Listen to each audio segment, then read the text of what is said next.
This is my dirty, lazy keto rant for all the keto police out there, and then we're going to chat about veggies and cheat days.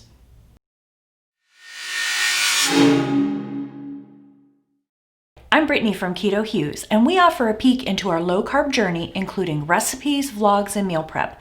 My parents, Scott and Deborah, round out the team. We're real people eating delicious foods that nourish our bodies. Let's get started. Today, I want to chat about the labels, judgment, and policing that is far too common in our community. Let's start with dirty keto. I saw a meme on Facebook recently that defined it as eating processed and unhealthy foods as long as the macros work out. Holy crap, seriously? It is so frustrating to me the way we tend to label everything. Food doesn't have to be good or bad, clean or dirty. It's just food. For me, the difference is how a food makes me feel and the choice I make about it. A low-carb packaged food isn't dirty. It's just a low-carb packaged food. You make the decision whether or not you want to eat it. When did we get to the point where we feel we can dictate how others eat or behave? I think it's a matter of you do you and I'll do me. If I add swerve to my coffee, why is that any of your business? Everyone's journey is unique to them. There's no one food, herb, medicine, or procedure that works for everyone 100% of the time. Just because your choices worked for you doesn't make you an expert or give you the right to police what others are doing. I totally get that judgment has become the norm, but it doesn't have to be that way. Stay in your lane.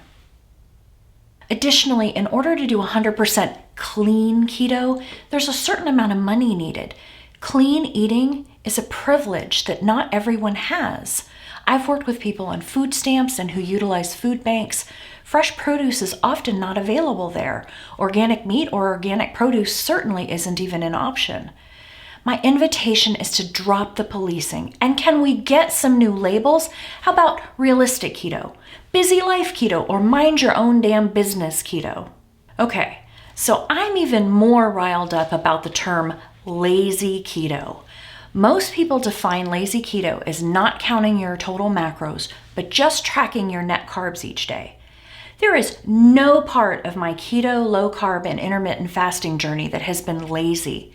It's taken months of research, trial and error, and listening to my body to see what works for me without triggering binge eating, disordered eating, or off the rails emotions.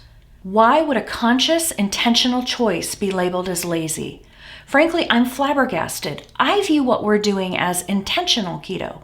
We're constantly adjusting what we eat and how we eat as our bodies give us more information.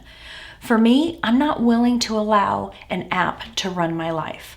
I don't want to spend my time focusing on what I'm eating to the point of obsession. There is so much life to be lived, and I've got stuff to do.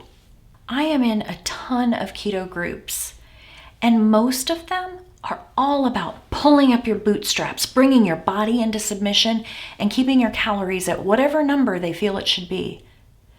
I have said before that the scale is not my motivation. This is not a weight loss channel. There are a ton of them out there. But this is what I'll say about all that focus and energy. I have not been super strict with our carb count. I aim to keep it at a certain level, but we eat to satiety, not to a calorie count. I'm eating well and I'm not focused on my next meal. And much to my surprise, I'm melting. And I've released as much weight as many of the people in those groups. Weight loss has been a side effect of my healing. My body has released inflammation, fluid, and weight, and I did it in a way that was delicious, gentle on my body, and sustainable. I am not on a diet, and I am not a before picture. I'm making conscious choices about my food every day. I feel fucking amazeballs. Let's drop the labels. No more dirty, no more lazy. Now, let's chat about vegetables. There have been several discussions lately in some of the Facebook groups I'm in about the carb count, for example, of onions or tomatoes. The carb addiction doc says it beautifully. I've never seen anyone get fat off of broccoli. Dr. Eric Berg talks about not counting the carbs in your veggies and why. Whether you count them or not, are veggies really causing any issues in your overall health? Did you get to where you are because you ate too many vegetables? I love them and I eat them with every meal. I'm not going to change that. And I'm not going to gain new health issues from the veggies I'm eating. And if for some reason that were to change, I would adjust.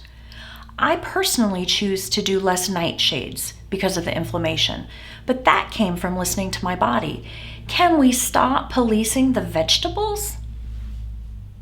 I'd like to offer another perspective for the so-called cheat days or cheat meals. The reason that bothers me so deeply is it goes back to placing a judgment on a specific food. You are at choice. Instead of cheating or falling off the wagon, can't you just choose to eat whatever it is you're eating without judging it? You don't have to work out extra to eat more food. You don't have to apologize or shame yourself for the choices you made at Thanksgiving. Your body will never learn to trust you if you don't trust yourself. This lifestyle is flexible. Eat when you're hungry. Eat to satiety and eat what you want within whatever guidelines you have set for yourself. You can customize it. And when leaders in the movement change what they're doing, be supportive. To me, that means they're listening to their bodies and adjusting their lifestyle accordingly. What's that phrase? If you can't say something nice, don't say anything at all. I think we can do better with our language around food, weight, and health. I think we can do better in how we treat one another on the path of life. If we're truly in this together, then can we be kind? Thank you for watching. If you found value in this video, please subscribe, share, and give it a thumbs up. Kindness is a choice. I choose to be kind.